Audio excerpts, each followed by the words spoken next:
Hay algo que nadie te dice cuando todo se derrumba. No te dicen que quizás era necesario. No te dicen que hay una lógica invisible detrás del colapso. No te dicen que lo que sientes ahora mismo, esa mezcla de vértigo y extrañeza, esa sensación de caminar sobre suelo que ya no existe, de extender la mano hacia algo que debería estar ahí y encontrar solo aire, es exactamente la misma sensación que experimentó el hombre que inventó la forma moderna de pensar hace más de 4 siglos, en un cuarto pequeño, en medio de una guerra, en el invierno más frío de su vida. Descartes no comenzó a construir su filosofía desde la certeza, la comenzó desde la ruina total, desde el momento en que decidió destruir deliberadamente todo lo que creía saber para encontrar lo único que no podía destruirse. Y lo que encontró al otro lado de ese colapso cambió para siempre la historia del pensamiento humano. No porque fuera un genio que nunca sufrió, sino porque fue alguien que sufrió con suficiente profundidad como para entender que el sufrimiento tenía una estructura, que no era caos, que era método.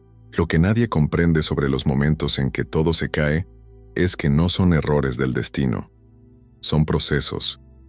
Son el único camino que existe hacia algo que ninguna construcción superficial puede alcanzar. Y el hecho de que duelan, el hecho de que el dolor sea tan físico, tan somático, tan presente en el cuerpo incluso cuando todo lo que colapsó era exterior, es precisamente la evidencia de que algo real está ocurriendo. El dolor del colapso no es una señal de que algo salió mal, es la señal de que algo verdadero está siendo tocado. Si estás viendo esto en un momento en que algo se está cayendo, o ya cayó, o llevas meses intentando levantarte de una caída que no termina de asentarse, lo que vas a escuchar en los próximos minutos no es un discurso de motivación, no es una promesa vacía de que todo mejora, no es la clase de consuelo que se disuelve en cuanto termina el vídeo y la realidad vuelve a estar presente.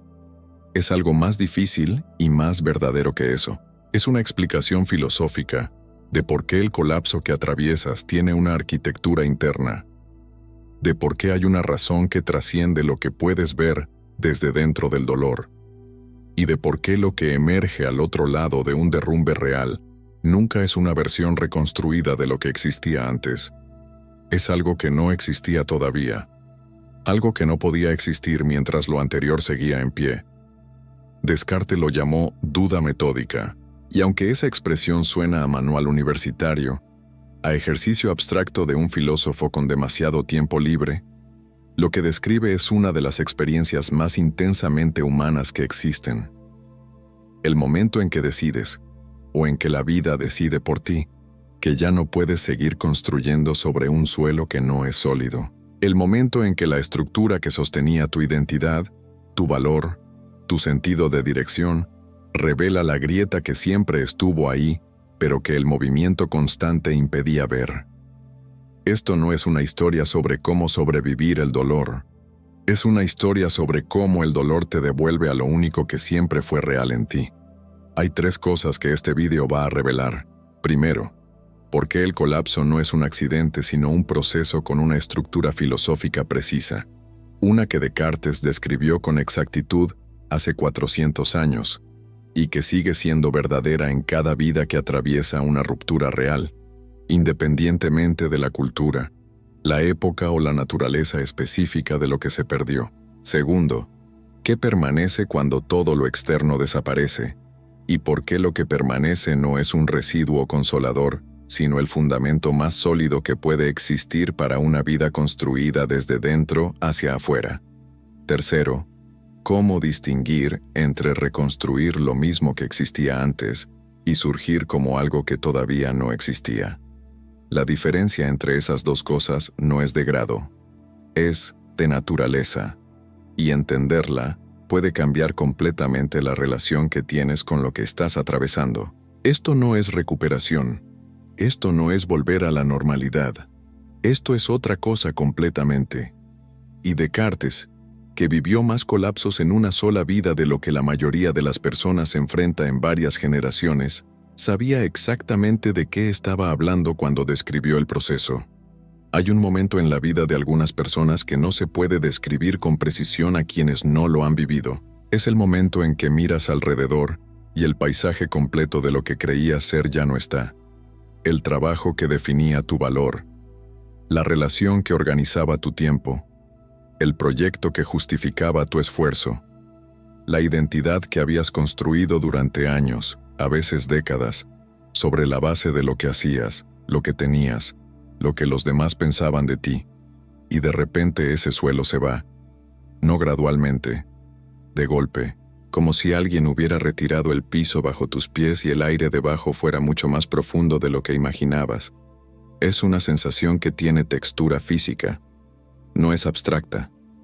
Es como despertar y descubrir que la habitación en la que dormiste toda tu vida ya no tiene paredes.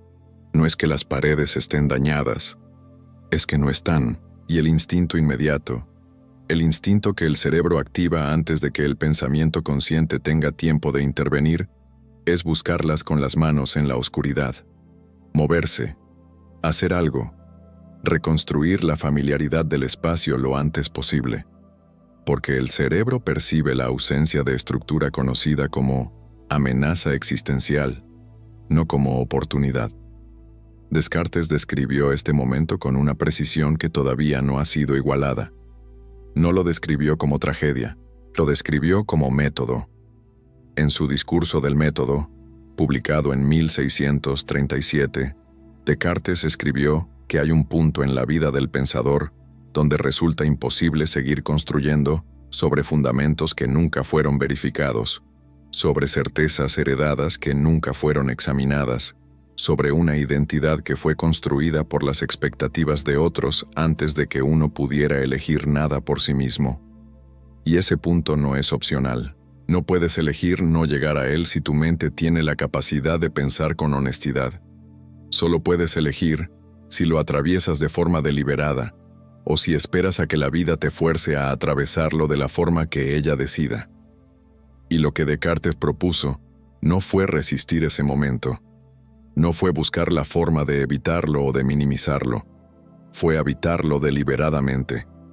Fue convertir el colapso en el instrumento más preciso que existe para encontrar lo que es verdaderamente sólido. Sebastián tenía 42 años cuando su empresa de arquitectura colapsó. No fue una crisis gradual, fue una acumulación de 3 años que terminó en un martes de noviembre, cuando su socio lo llamó para decirle que no había dinero para pagar la nómina y que los proyectos principales habían sido cancelados de forma simultánea, por razones que ninguno de los dos había podido anticipar con suficiente claridad. En el mismo periodo, su matrimonio, que llevaba 16 años, llegó a un punto en que ambos reconocieron que lo que quedaba era solo la arquitectura de una relación, no la relación misma, la forma, el hábito, la costumbre de compartir un espacio, pero no la conexión real que alguna vez había justificado esa forma. En menos de un año, Sebastián perdió la empresa, la casa, la estructura familiar cotidiana y la identidad profesional que había construido desde los 22 años. 20 años de construcción.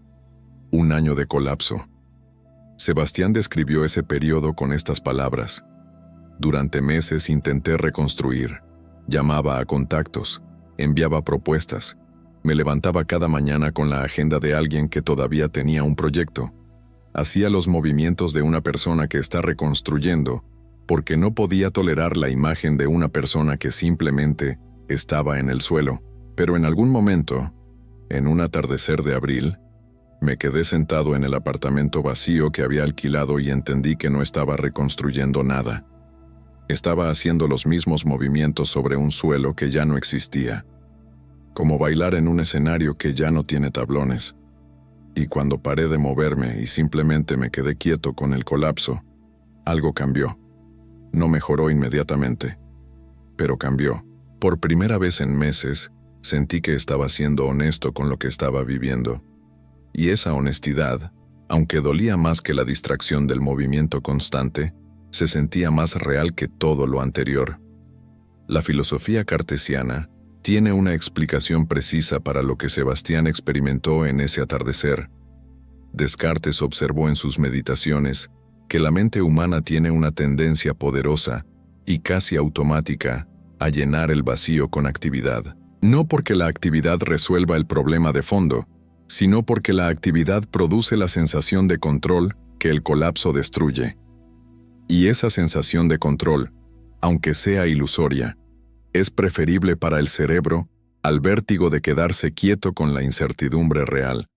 Pero Descartes también observó que ese movimiento compulsivo tiene un costo filosófico enorme. Impide el examen. Impide que la mente llegue a las preguntas que el colapso estaba intentando forzarla a hacerse. Quedarse quieto con el colapso no es rendirse. Según Descartes, es el primer acto de valentía intelectual real que el proceso requiere. Hubo otra persona que atravesó un proceso similar desde un ángulo completamente distinto. Ana tenía 51 años y era médica especialista en oncología pediátrica, cuando un burnout severo la forzó a una licencia médica que inicialmente pensó que sería de 6 semanas y que terminó extendiéndose por más de un año. Ana no había perdido su trabajo formalmente, pero había perdido la capacidad de ejercerlo. Y para alguien que había construido su identidad entera sobre la vocación de cuidar a otros, la incapacidad de funcionar en ese rol era un colapso tan total como el de Sebastián, aunque desde afuera fuera invisible. Ana describió ese año con estas palabras: lo más difícil no fue el cansancio ni los síntomas físicos del burnout. Lo más difícil fue descubrir que no sabía quién era cuando no estaba siendo médica. Toda mi vida adulta había sido organizada alrededor de esa identidad. Mis relaciones, mi tiempo libre, cuando lo había, mi sentido de valor. Todo pasaba por el filtro de ser médica. Y cuando esa función desapareció, lo que quedó me resultó completamente extraño, como encontrarte con alguien a quien nunca le habías prestado atención y que resulta ser la persona con quien vas a pasar el resto de tu vida. Descartes pasó por una versión de esta misma experiencia en el invierno de 1619. Tenía 23 años. Era soldado voluntario en el ejército del duque de Baviera, no por vocación guerrera, sino porque quería viajar y observar el mundo desde diferentes ángulos. En noviembre de ese año, la campaña militar lo dejó varado en Neuburg an der Donau, una ciudad pequeña junto al río Danubio, en el inicio de un invierno que haría imposible cualquier movimiento. Descartes se instaló en un cuarto con una estufa de leña, y en ese confinamiento, solo, sin nadie con quien hablar, sin nada que hacer, sin ninguna distracción posible, sin el movimiento constante que había organizado sus años anteriores, tomó una decisión que cambiaría la historia del pensamiento occidental. Decidió destruir todo lo que sabía. No metafóricamente, Descartes comenzó a examinar cada creencia que había adquirido desde la infancia, cada certeza que la educación, la religión, la familia y la cultura le habían entregado como verdadera.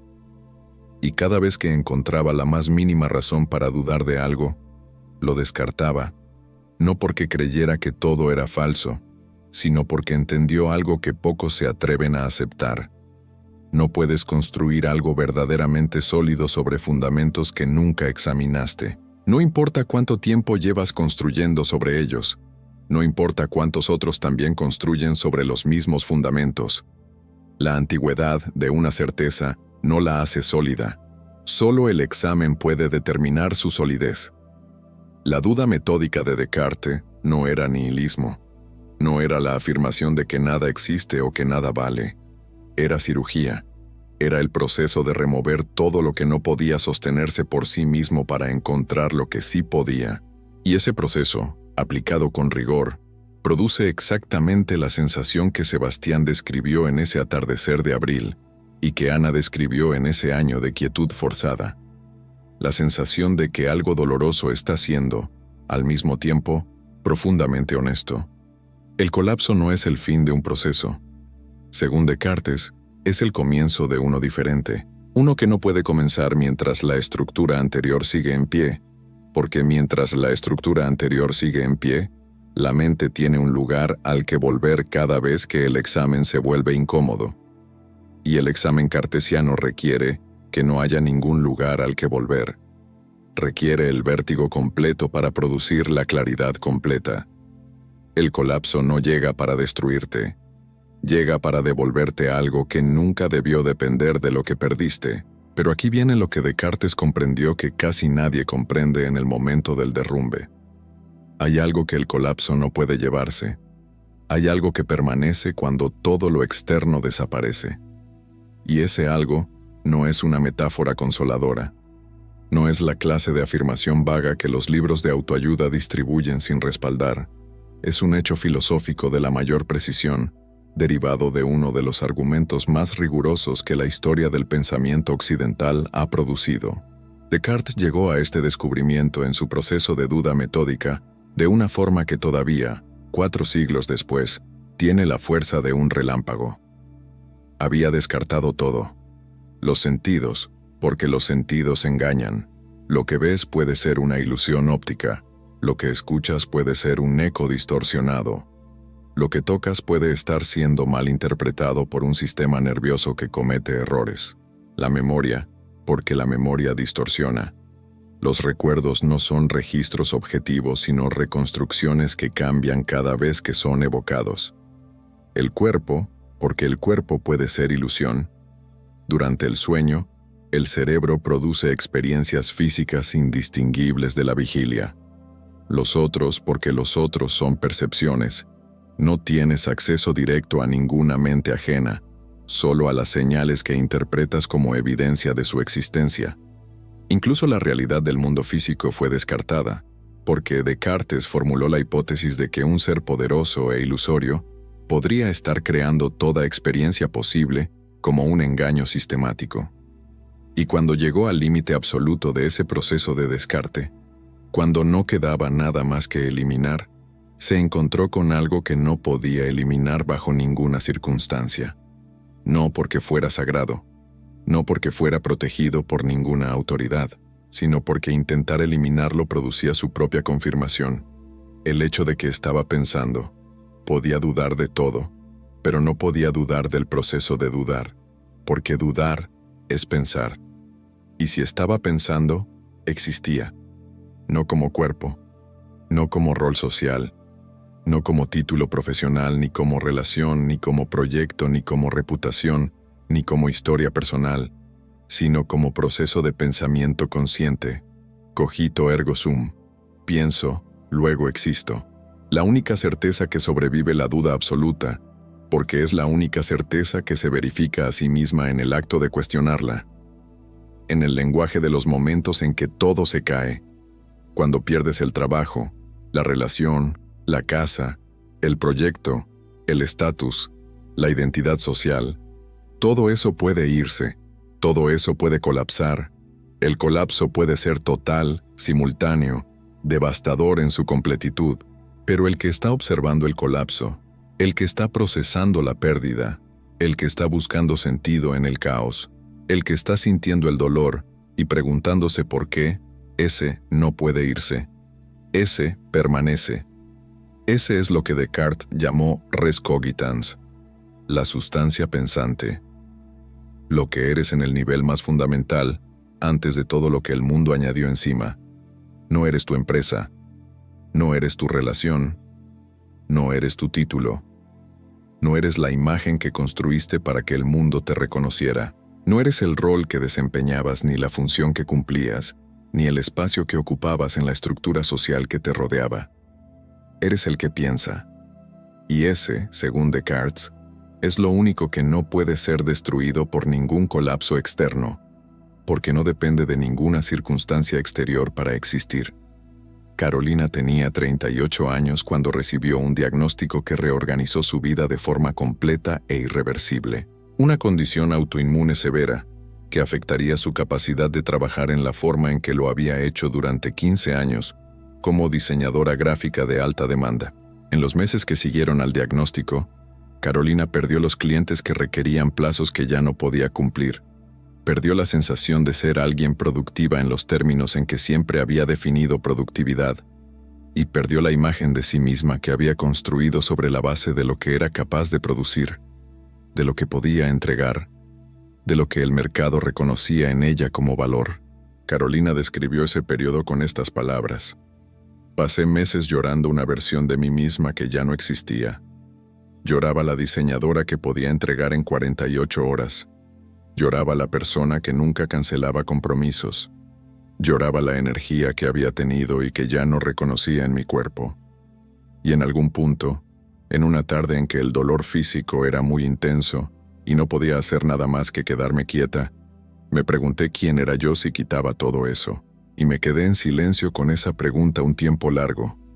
Y entonces algo apareció. No una respuesta, algo más profundo que una respuesta. La persona que estaba haciéndose la pregunta. Ella seguía ahí, completamente intacta, con una curiosidad y una capacidad de observar y de sentir que el ritmo de trabajo que había tenido durante 15 años nunca le había dado espacio para ejercerse. Y esa persona era más rica y más compleja que todo lo que había perdido. La filosofía cartesiana nombra exactamente esto. Descartes observó en sus meditaciones que la confusión entre la res cogitans, la mente, y la res extensa, el mundo material que incluye el cuerpo y todo lo externo, es la fuente de casi todo el sufrimiento innecesario que los seres humanos producen.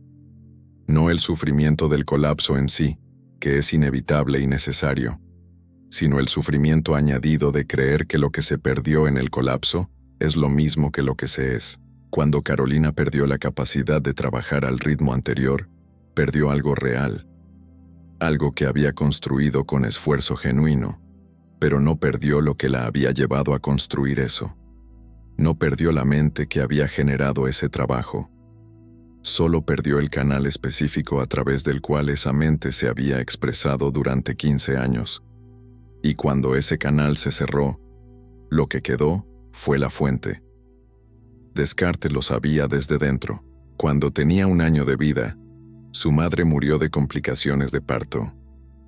Cuando tenía 8 años fue enviado a un colegio de jesuitas en La Flèche, donde pasó años lejos de su familia, en un régimen de estudio severo, que le dejó una salud tan frágil que los médicos del colegio le permitían quedarse en cama hasta tarde, mientras los otros estudiantes ya habían comenzado el día. Y sin embargo, esas mañanas en la cama, en ese espacio entre el sueño y la vigilia donde el mundo externo todavía no ha reclamado la atención, donde el cuerpo no puede moverse pero la mente está completamente libre, fueron donde Descartes desarrolló su capacidad de pensar con una profundidad que ningún aula podría haber producido.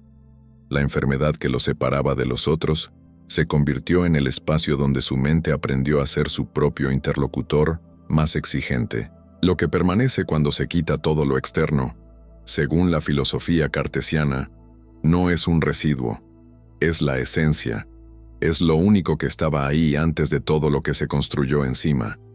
Y cuando el colapso llega, lo que hace, si se lo permites en lugar de resistirlo compulsivamente, es revelar esa esencia que llevaba años enterrada bajo capas de identidad construida para otros, de valor medido con instrumentos ajenos, de existencia justificada por el reconocimiento exterior.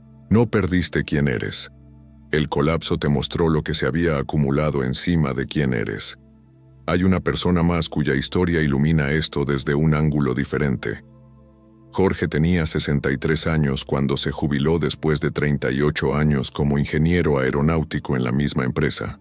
No fue un colapso forzado, fue una transición elegida, o al menos así lo creyó hasta que ocurrió. En los meses que siguieron a la jubilación, Jorge experimentó lo que los psicólogos llaman crisis de identidad postlaboral, pero que la filosofía cartesiana describiría con más precisión.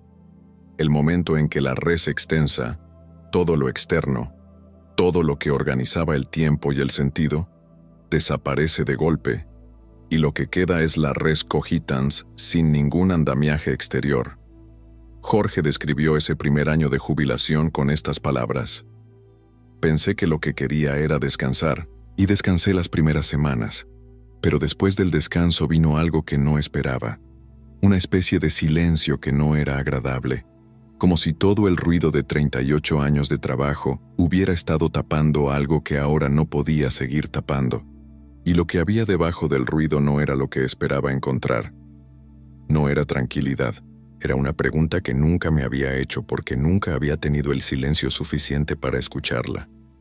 ¿A quién le importa quién soy si no tengo un cargo que lo justifique? Y esa pregunta me duró meses, y la respuesta que encontré al final de esos meses fue la más inesperada de mi vida. Le importaba a la persona que yo era antes de que el cargo existiera. La persona que de niño desmontaba aparatos para ver cómo funcionaban por pura curiosidad, sin que nadie le pidiera un informe ni le asignara un rol. Esa persona seguía ahí, y estaba furiosa de que la hubieran ignorado durante 38 años.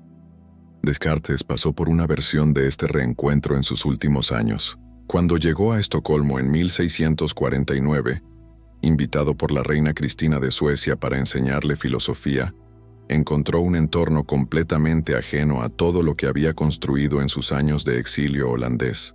La reina quería sus lecciones a las 5 de la mañana, en una biblioteca que en el invierno escandinavo estaba a una temperatura que Descartes, acostumbrado al clima templado de los Países Bajos y con la salud frágil que había tenido toda su vida, no podía tolerar.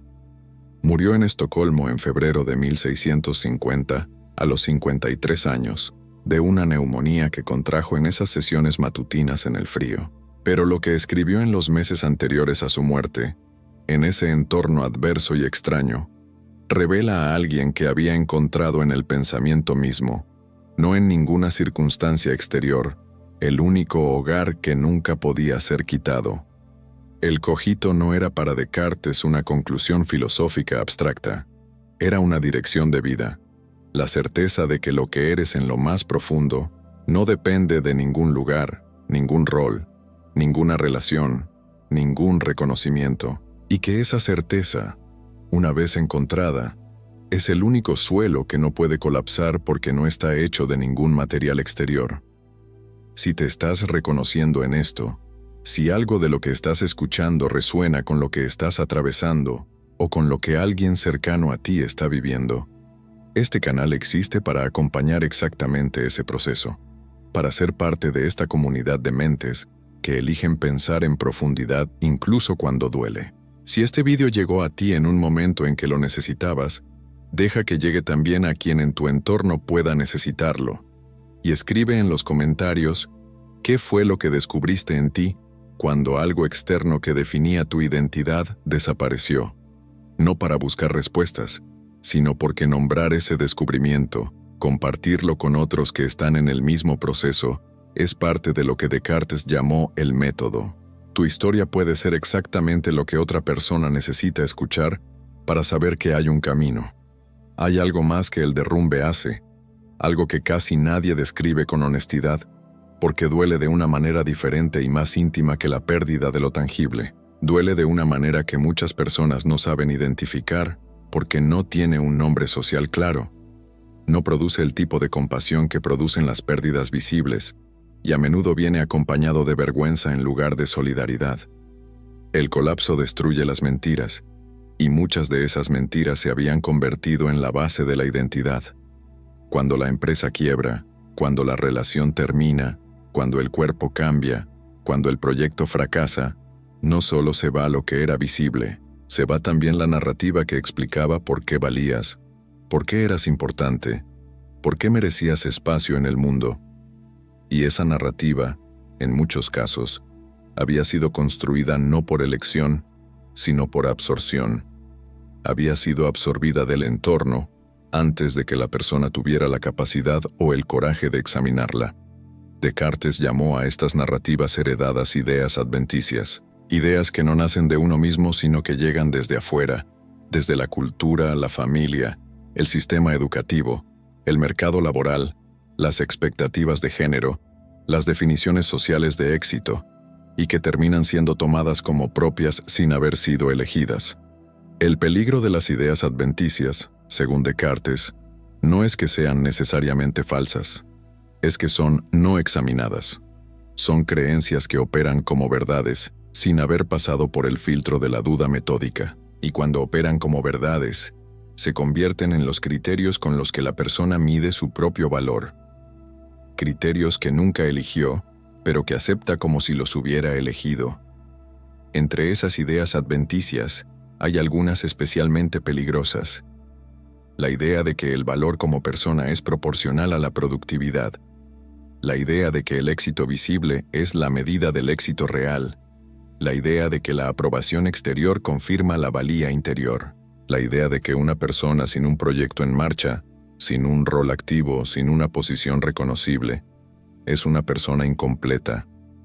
La idea de que el dolor es una señal de debilidad en lugar de una señal de profundidad. La idea de que quien se detiene a examinar en lugar de seguir construyendo, está perdiendo tiempo en lugar de ganando claridad. Sofía tenía 35 años cuando perdió el trabajo que había definido su identidad durante una década. Era directora de marketing en una empresa tecnológica que cotizaba en bolsa, con un equipo de 15 personas a cargo, con un salario que le permitía vivir en el tipo de apartamento que hacía 10 años solo aparecía en sus aspiraciones, con el tipo de agenda que le demostraba a sí misma y a quienes la rodeaban que era alguien que importaba, que estaba en movimiento, que tenía un lugar en el mundo justificado por lo que producía. La reestructuración de la empresa la dejó sin ese trabajo en un viernes de julio, con 30 minutos de reunión y una carta firmada por Recursos Humanos. Sofía describió los meses que siguieron con estas palabras. Lo que más me sorprendió no fue el miedo económico, aunque ese también estaba. Lo que más me sorprendió fue el vacío que había debajo del trabajo, cuando ya no tenía esa estructura, cuando ya no tenía el título, ni el equipo, ni las reuniones, ni la presión de ser alguien con responsabilidades de ese nivel. Descubrí que no sabía quién era en su ausencia. Y entonces, empecé a entender que durante 10 años había confundido mi identidad con mi posición. No era yo la que valía. Era el cargo el que me prestaba valor.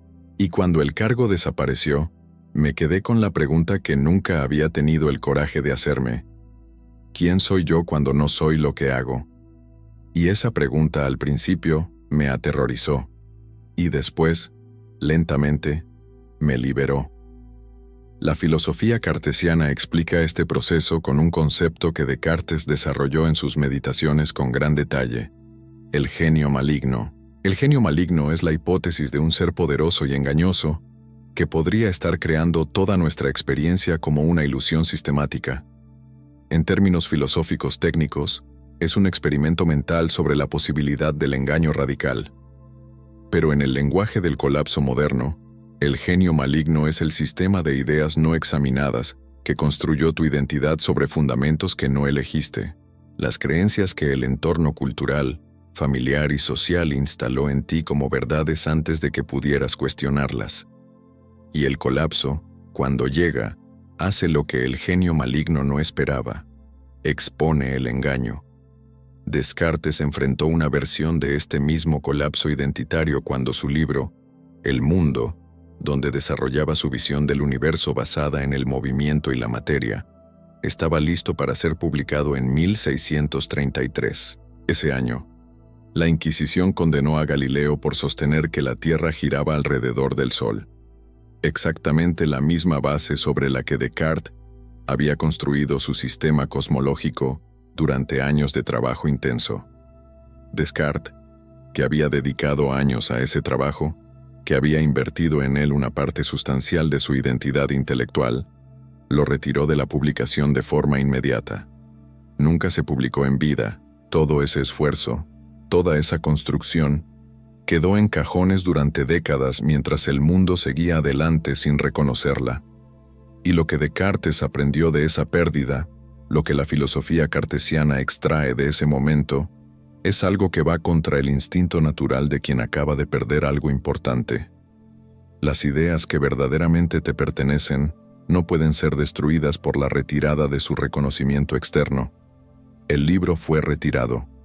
Las ideas siguieron existiendo, y fueron esas mismas ideas las que, años después de ser guardadas en cajones, se convirtieron en el corazón de las meditaciones metafísicas, que 4 siglos después siguen siendo una de las obras filosóficas más leídas de la historia.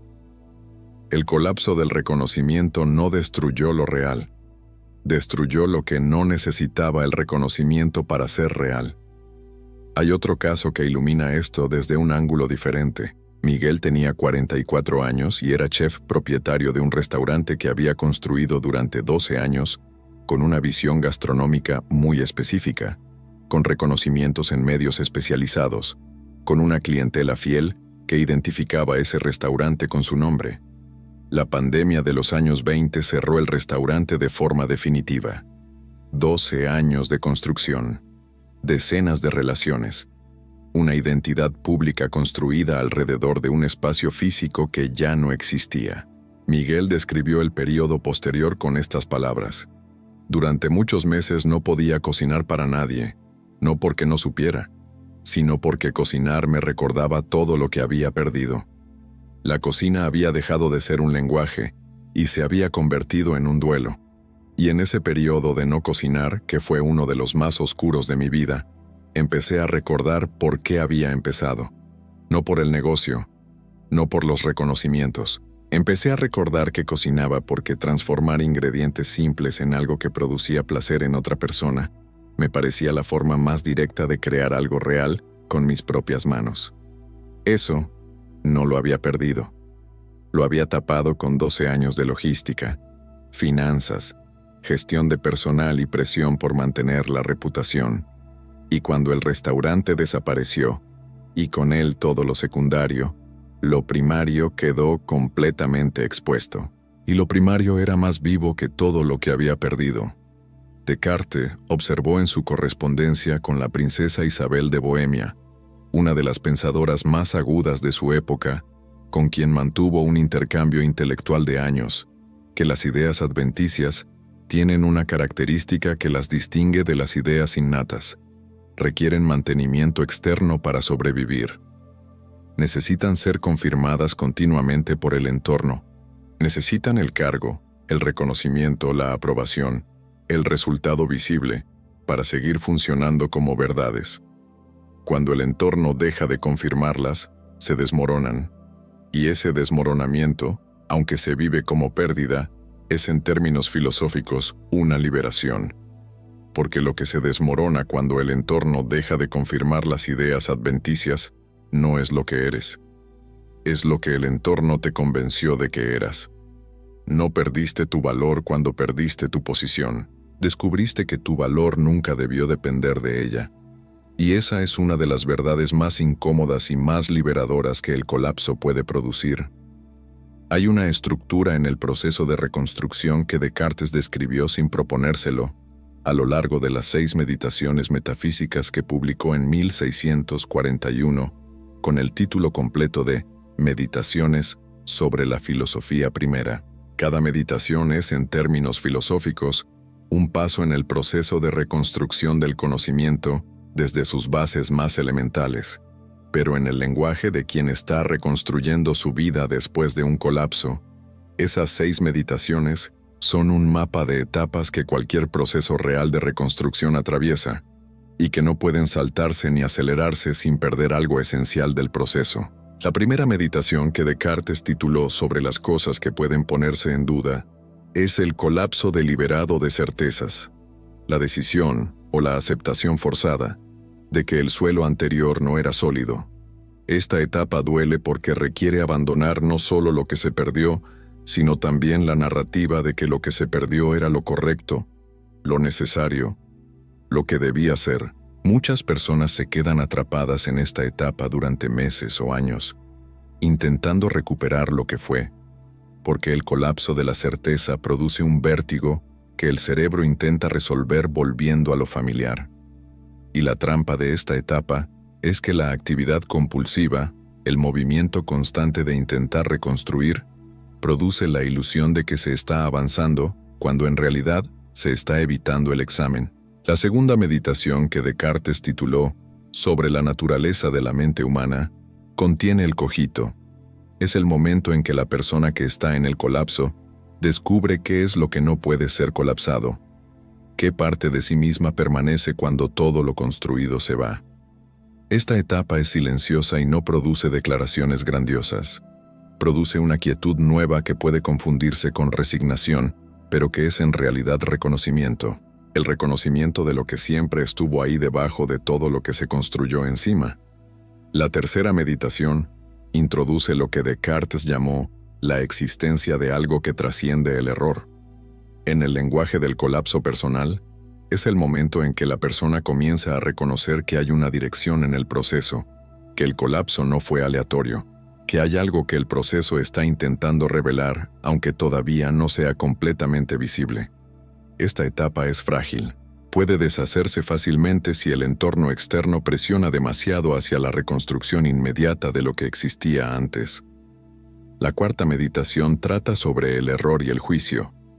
Descartes analiza por qué los seres humanos nos equivocamos y concluye que el error no viene de la mente en sí, sino de aplicar el juicio antes de que la evidencia sea suficiente. En el lenguaje del colapso personal, esta es la etapa en que la persona comienza a comprender cuáles de sus juicios anteriores eran prematuros. ¿Qué construcciones de identidad estaban basadas en evidencia insuficiente sobre lo que realmente quería, sobre quién realmente era, sobre qué era realmente importante? La quinta y sexta meditaciones completan el proceso de reconstrucción del conocimiento sobre bases verificadas. En el lenguaje del colapso personal, son las etapas en que la persona no solo comprende lo que colapsó y por qué, sino que comienza a construir desde lo que el proceso de examen reveló como verdaderamente sólido, no desde lo que el entorno define como recuperación exitosa, desde lo que el propio proceso interno ha ido verificando como genuino. Martín tenía 47 años cuando perdió la voz, no metafóricamente, literalmente. Una condición neurológica de aparición súbita afectó sus cuerdas vocales y le quitó la capacidad de cantar, que había sido durante 25 años no solo su profesión, sino su identidad completa. Martín era músico, compositor y vocalista de una banda con décadas de trayectoria en el circuito de música independiente. La voz no era lo que hacía, era lo que era. La forma en que se relacionaba con el mundo, con su historia, con el sentido de todo lo que había elegido en su vida adulta. Martín describió el proceso de los 18 meses siguientes con estas palabras. Lo primero fue la negación. Me convencí de que era temporal, que los médicos se equivocaban, que iba a recuperarme y que todo volvería a su lugar. El segundo mes empecé a entrar en pánico. No un pánico agudo y visible, un pánico sordo, constante, que teñía todo. Y durante varios meses el pánico fue la textura constante de cada día. Cada mañana comenzaba con la verificación de si la voz había vuelto, y cada mañana el resultado era el mismo. En algún punto, después de mucho tiempo en silencio, literal y metafórico, empecé a escuchar cosas que la voz había estado tapando durante años. Empecé a escuchar las composiciones que quería hacer, pero no hacía porque no encajaban en el sonido de la banda. Empecé a escuchar mi relación con la música sin el filtro de la identidad de vocalista, y descubrí que amaba la música de una forma más profunda y más silenciosa de lo que jamás había sabido, porque cuando la amaba a través de la voz, parte de lo que amaba era la imagen que la voz producía en los demás. Cuando perdí la voz, quedó la música. Solo la música, y eso era más. Descartes sabía de este proceso desde dentro. La filosofía cartesiana no se construyó desde la comodidad de una vida sin pérdidas, se construyó desde la sucesión de pérdidas, exilios, renuncias y reconstrucciones de una vida que eligió deliberadamente la incomodidad del pensamiento profundo sobre la seguridad del pensamiento heredado. Cuando murió su hija Francine, en 1640, de una fiebre que duró solo 5 días, Descartes tenía 44 años y era la primera vez que había permitido que alguien entrara completamente en su vida solitaria y nómada. Francine había nacido de una relación con Helena Jans van der Stroom, una sirvienta de su casa en Ámsterdam, y aunque Descartes no se casó con Helena, reconoció a Francine y la amó con una intensidad que sorprendió a quienes lo conocían, que lo habían tenido por un hombre incapaz de ese tipo de apego. En su correspondencia con la princesa Isabel, escribió que esa pérdida era el mayor dolor que había experimentado en su vida, y sin embargo, En los años que siguieron a esa pérdida, Descartes produjo Las Pasiones del Alma, su tratado más profundo sobre las emociones, donde desarrolló con una claridad sin precedentes la relación entre el dolor emocional y la profundidad del pensamiento.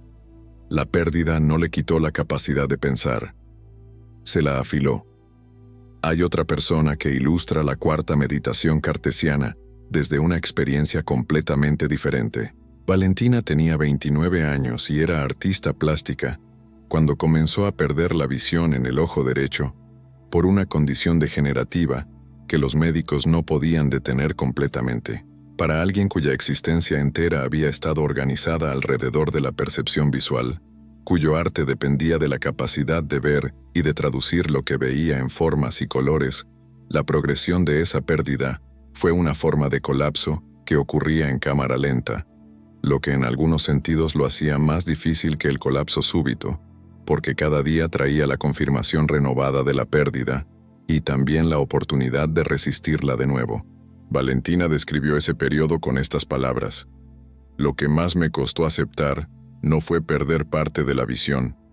Lo que más me costó fue aceptar que el arte que yo había estado haciendo estaba muy determinado por cómo yo veía, y que cuando la forma de ver cambió, el arte que había estado haciendo se volvió imposible de la misma manera que antes, y durante un tiempo eso me paralizó. Pero después de mucho tiempo con esa parálisis, descubrí que lo que me interesaba del arte nunca había sido la técnica que la visión permitía. Lo que me interesaba era la relación entre la percepción interior y la percepción exterior. Y cuando la percepción exterior cambió, la interior se volvió más rica, más compleja, más específicamente mía, y el arte que hago ahora, que es completamente diferente del que hacía antes de la pérdida, es más honesto porque ya no puede esconderse detrás de la destreza visual. Solo puede existir si tiene algo verdadero que decir. Descartes lo sabía, y lo sabía no desde la teoría, sino desde la experiencia vivida de alguien que había tenido que construir y reconstruir el fundamento de su pensamiento varias veces, a lo largo de una vida marcada por el movimiento, la pérdida y el exilio. Las 6 meditaciones no son 6 pasos de un proceso que ocurre una vez y termina. Son 6 etapas de un proceso que se repite en ciclos cada vez más profundos, cada vez que la vida presenta un colapso que el pensamiento superficial no puede absorber. Y cada ciclo, si se atraviesa con el rigor y la honestidad que Descartes exigía, produce un suelo más sólido que el anterior.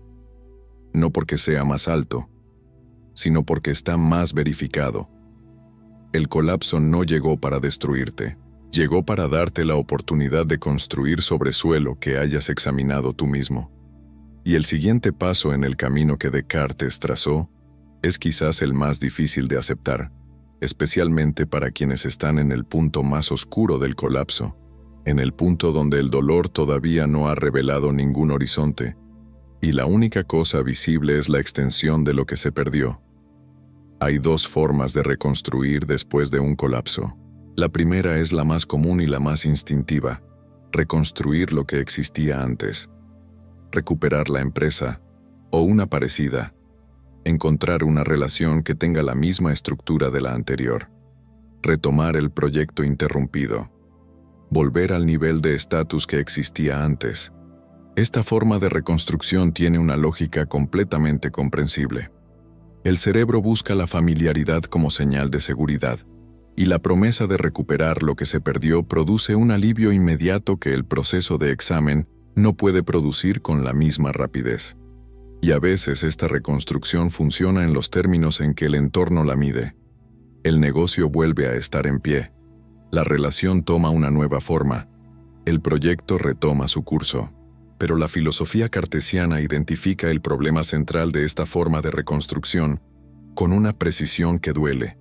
Si el colapso vino porque el suelo anterior tenía una grieta no examinada, reconstruir sobre el mismo suelo sin examinar la grieta solo produce una estructura destinada a colapsar de nuevo, y los colapsos repetidos sobre las mismas grietas no examinadas son cada vez más devastadores, no solo porque cada vez se construyó más sobre una base que no podía sostenerse, sino porque cada vez la distancia entre lo que se construyó y lo que era real se vuelve más difícil de ignorar.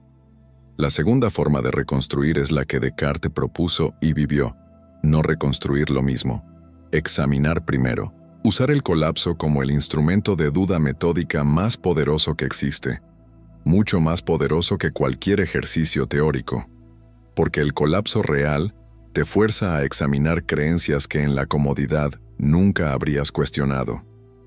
Creencias sobre lo que quieres, sobre lo que valoras, sobre quién eres cuando nadie te está mirando, sobre qué tipo de vida podrías construir si la construyeras desde lo que el examen revela como genuino, en lugar de desde lo que el entorno define como deseable. Descartes llama a este proceso el descubrimiento y uso de las ideas innatas. Las ideas que no fueron puestas en ti por la experiencia exterior, sino que estaban presentes en ti antes de que el mundo comenzara a construir encima. En el lenguaje moderno, los valores que siempre fueron tuyos antes de que aprendieras a medir tu valor con los instrumentos de otros. Las formas de conectar, de crear, de contribuir, que son específicamente tuyas y que el proceso de construir una identidad socialmente aceptable fue enterrando bajo capas de lo que debía ser, de lo que se esperaba de ti, de lo que el mercado recompensaba, de lo que tu entorno reconocía como éxito.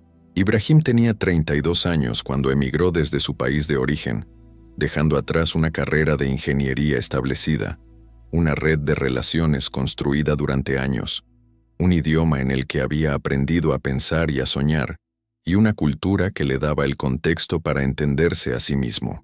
En el país de llegada, durante los primeros 2 años, Ibrahim describió una experiencia que muchos migrantes reconocen como la más desorientadora de su vida: la sensación de no tener ningún referente externo para saber quién era. No el idioma, no el reconocimiento de su trayectoria, no la red de relaciones que confirma la identidad social, no los rituales culturales que dan sentido al tiempo y a los días. Nada. Ibrahim describió ese periodo con estas palabras: allá sabía quién era porque el entorno me devolvía una imagen. Aquí esa imagen no existía. Nadie sabía nada de lo que yo había construido. Nadie reconocía mis referencias. Mi idioma, que era donde yo vivía en realidad, donde pensaba y sentía con precisión, no era el idioma de nadie a mi alrededor. Durante 2 años me sentí invisible, como si la persona que yo era necesitara un espejo externo para existir. Y entonces, lentamente, algo empezó a cambiar. Empecé a descubrir partes de mí que nunca había sabido que existían, porque nunca las había necesitado. Una capacidad de observación que en el entorno familiar no tenía valor porque todo era conocido. Una manera de conectar con personas que no compartían mi historia, que resultó ser más rica que la conexión con los que compartían exactamente el mismo contexto. Y una claridad sobre qué era realmente importante para mí. No lo que mi cultura de origen me decía que debía ser importante, sino lo que yo, en el silencio de 2 años sin espejo externo, había ido verificando como genuino. Descartes vivió en Holanda durante más de 20 años, de forma voluntaria pero no sin ambivalencia. Como extranjero permanente que nunca se integró completamente y que usó ese exilio como el espacio donde el pensamiento podía desarrollarse sin los ruidos y presiones del entorno de origen. Cambió de ciudad dentro de Holanda varias veces para evitar que cualquier conocido o comprometimiento social pudiera distraerlo del trabajo de pensar. La filosofía cartesiana no nació en el centro de la vida intelectual francesa de su época. Nació en el margen, en el espacio entre culturas, en el lugar donde la identidad heredada no tenía apoyo exterior y la mente se vio forzada a encontrar su propio suelo. Lo que Ibrahim descubrió en la desorientación del exilio, lo que Descartes encontró en el silencio voluntario de su exilio holandés, es lo que la filosofía cartesiana llama las ideas innatas, el conocimiento que estaba presente antes de que el mundo comenzara a agregar capas. La capacidad de pensar con claridad cuando la claridad no tiene validación exterior. La capacidad de crear cuando la creación no tiene un mercado preexistente que la reciba, la capacidad de relacionarse con profundidad, sin la estructura social que normalmente organiza la relación, la capacidad de encontrar sentido sin las narrativas heredadas que normalmente proveen sentido de forma automática.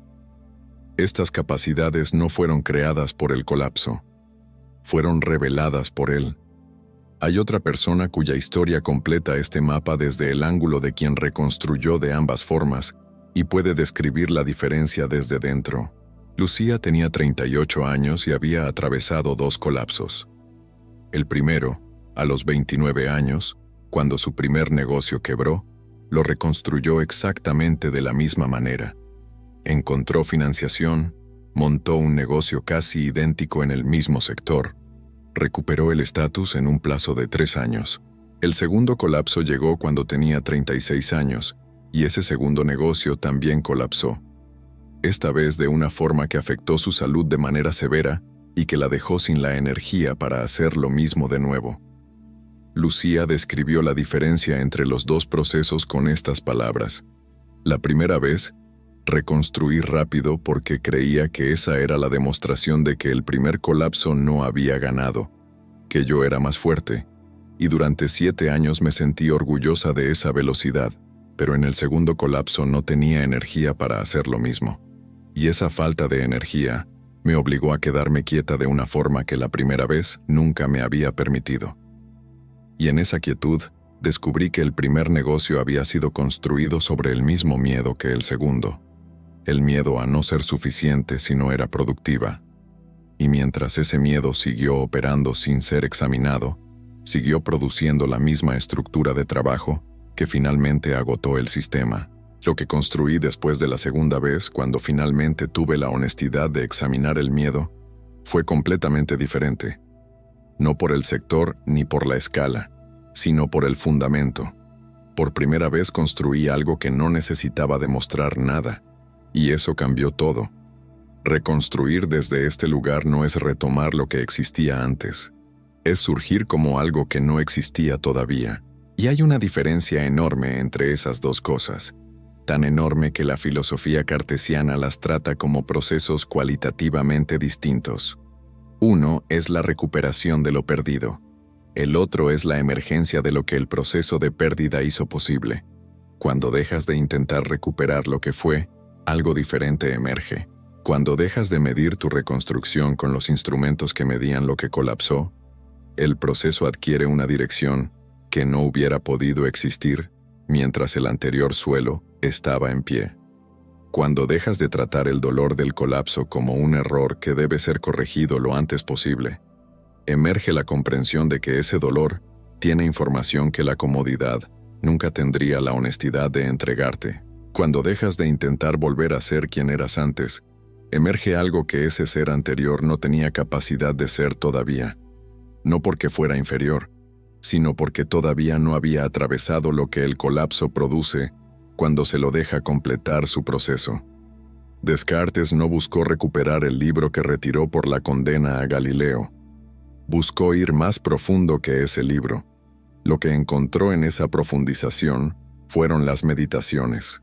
Lo que el colapso de esa obra le quitó fue la oportunidad de publicar algo que, con el tiempo, él mismo reconoció que no estaba terminado, que tenía grietas que el examen más riguroso habría revelado. Y lo que le dio fue la necesidad de seguir pensando hasta encontrar algo que pudiera sostenerse por sí mismo, sin el apoyo de ningún sistema exterior que lo protegiera. Este no es un proceso que se pueda acelerar. No existe un atajo desde el dolor del colapso hasta la claridad que el colapso hace posible. Descartes no llegó al cogito ergo sum en una tarde de inspiración. Llegó después de años de duda sistemática, de exilio voluntario, de pérdidas que no eligió, de un invierno de confinamiento que lo forzó a quedarse quieto con todo lo que no quería examinar. El proceso tiene su propio tempo, su propio ritmo interno que no responde a la presión exterior ni a la impaciencia del entorno que quiere ver la reconstrucción completada. Y la única forma de perderlo es intentar saltarse las etapas que duelen, porque las etapas que duelen son precisamente las que contienen la información más importante. No eres alguien que fracasó. Eres alguien en quien el proceso cartesiano está ocurriendo. No estás roto. Estás siendo depurado de todo lo que no era tuyo. No estás perdido. Estás atravesando la única ruta que existe hacia el suelo, que puede sostenerte sin grietas, hacia la identidad que no requiere el reconocimiento exterior para existir, hacia la vida que surge de lo que el examen revela como genuino, en lugar de lo que la presión social define como correcto. Lo que Descartes encontró al final de su método no fue una certeza nueva que reemplazara todas las certezas perdidas. Fue algo más valioso y más difícil que eso. Fue la capacidad de construir conocimiento verdadero sobre el único fundamento que no puede ser quitado por ninguna circunstancia exterior. El hecho irreductible de que eres el que piensa, el que observa, el que busca, el que duda, el que siente el dolor del colapso y se niega a pretender que no está sintiendo nada, el que, en medio del vértigo de no tener suelo conocido bajo los pies, elige examinar en lugar de correr. Y ese proceso de pensar, observar, buscar y dudar es, según Descartes, lo único que no requiere ninguna validación exterior para ser real. Cuando dejas de correr para reconstruir la estructura que colapsó, emerge la conciencia de lo que siempre estuvo debajo. Cuando dejas de medir tu valor con los instrumentos que el colapso destruyó, emerge la posibilidad de descubrir cuál es la medida que te pertenece. Cuando dejas de tratar el dolor del colapso como una señal de que algo está mal en ti, emerge la comprensión de que ese dolor es precisamente la señal de que algo profundo y real está siendo tocado. Cuando dejas de explicarte a ti mismo como alguien que perdió algo y empiezas a reconocerte como alguien en quien algo se está revelando, la relación con el tiempo cambia completamente. El pasado deja de ser el lugar al que hay que volver y se convierte en el lugar desde donde fue necesario salir. El futuro deja de ser la promesa de recuperar lo que existía y se convierte en el espacio donde puede existir lo que el proceso está revelando. Cuando dejas de intentar volver a ser quien eras antes, emerge algo que ese ser anterior no tenía capacidad de ser todavía. Algo que no podía existir mientras la estructura anterior seguía en pie, porque la estructura anterior necesitaba toda la energía disponible para ser mantenida. Y la energía que el mantenimiento de esa estructura consumía es exactamente la energía que el proceso de emergencia requiere. Esto es lo que Descartes descubrió en el invierno de 1619. En ese cuarto con una estufa de leña, en medio de una guerra que no era suya, solo y en silencio con el colapso de todo lo que había aprendido hasta entonces, que el derrumbe no era el fin, era el método más difícil y más honesto que existe para encontrar lo que es verdaderamente tuyo. Y eso, que el colapso que atraviesas tenía que pasar, no es una frase de consuelo diseñada para hacer más tolerable el dolor. Es una descripción filosófica precisa de cómo funciona el proceso de llegar a conocerse de verdad, no como ejercicio teórico, sino como experiencia vivida, con todo el peso y toda la textura que la experiencia vivida tiene cuando ocurre en el nivel más profundo de lo que una persona puede ser. No hay atajos. No hay otra ruta. El suelo que vas a construir al otro lado de este proceso es el único suelo que puede sostenerte, porque será el primero que hayas examinado por completo, no con los instrumentos que heredaste, con los tuyos propios. Para seguir acompañando este proceso con la profundidad que merece, el vídeo que aparece ahora en tu pantalla continúa exactamente desde donde este termina. Se llama 7 señales de que tu mente ya despertó. Y lo que Descartes encontró al otro lado de su proceso de duda metódica es exactamente lo que ese vídeo describe con detalle. Las señales específicas de que el proceso que estás atravesando está produciendo lo que debe producir. Si lo que escuchaste hoy resonó contigo, si algo de lo que Descartes describió hace 4 siglos nombraba algo que estás viviendo ahora mismo, lo que viene a continuación va a darte un mapa más específico de dónde estás en el proceso y qué esperar de lo que viene después. Y si quieres llevar la práctica de la duda metódica cartesiana a tu vida cotidiana de forma estructurada, nuestra guía de reflexión profunda tiene los ejercicios que Descartes hubiera querido que existieran cuando él atravesaba su propio invierno en Baviera. Los ejercicios que convierten el proceso filosófico en una práctica diaria concreta. Está disponible para quienes forman parte de esta comunidad de mentes que eligen pensar con profundidad, incluso cuando duele. El colapso tenía que pasar, y lo que viene después también.